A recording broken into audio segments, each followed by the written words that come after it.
Hey, Ed here again. I want to take you through controllers a little bit today. This is where things can start to get sort of complicated. This controller here is a Holiday Coro AlphaPix controller that I've mounted to the side of the house. You can see inside the controllers on the bottom. It's got two power supplies up top, 700 watts of total power. The reason things start to get complicated is because you have to really start to figure out how much power you're going to need, where you're going to need lights, where you're going to need controllers, how you're going to interconnect the controllers to the computers. You can see the blue wire coming out of the bottom of this controller is Ethernet cable that goes into the home network, and that's how my computer can talk to the controller. But anyway, I just mounted the controller onto the house. This is actually a picture frame mount from Home Depot. The metal part stays on the house, and I just take the controller right off when the season's done. This controller has 16 outputs. Each one's labeled 1 through 16, and I plug one prop into each output. You can probably run more off of each output. Holiday Coro AlphaPix I have found is pretty limited to about 150, maybe 200 pixels per output before I start running into problems.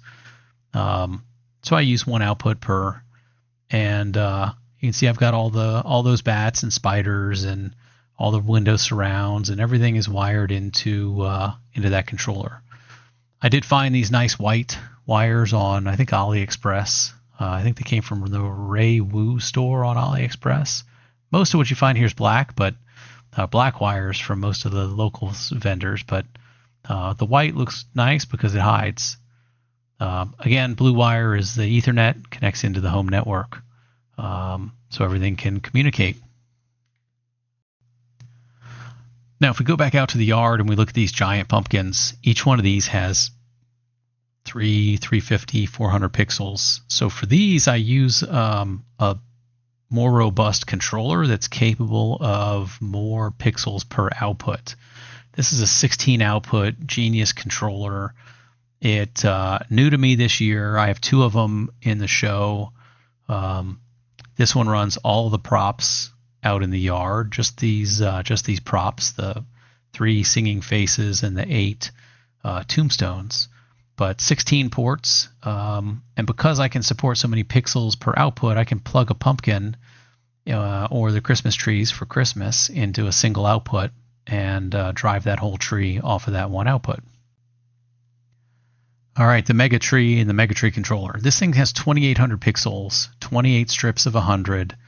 I've had this for a number of years now. I use a Holiday Coro AlphaPix. This one has 32 total outputs, but originally it only had 2 power supplies.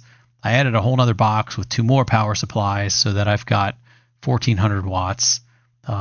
These lights draw a lot more power than those Magicolor pixels. So I wanted to make sure I could go 100% bright and really run it bright. So I've got plenty of power in these 2 boxes to drive all of these lights to 100% brightness at full white. So this tree can get super bright, and I really like that. That's a lot of fun. All right, last but not least, the Spiderweb, again, new to me. 700 and something pixels on this thing, so it's gigantic. It takes a lot of controller space, a lot of power to run this. I didn't use a Genius controller here, so I've actually got every 100 pixels I've got plugged into a separate output of an AlphaPix.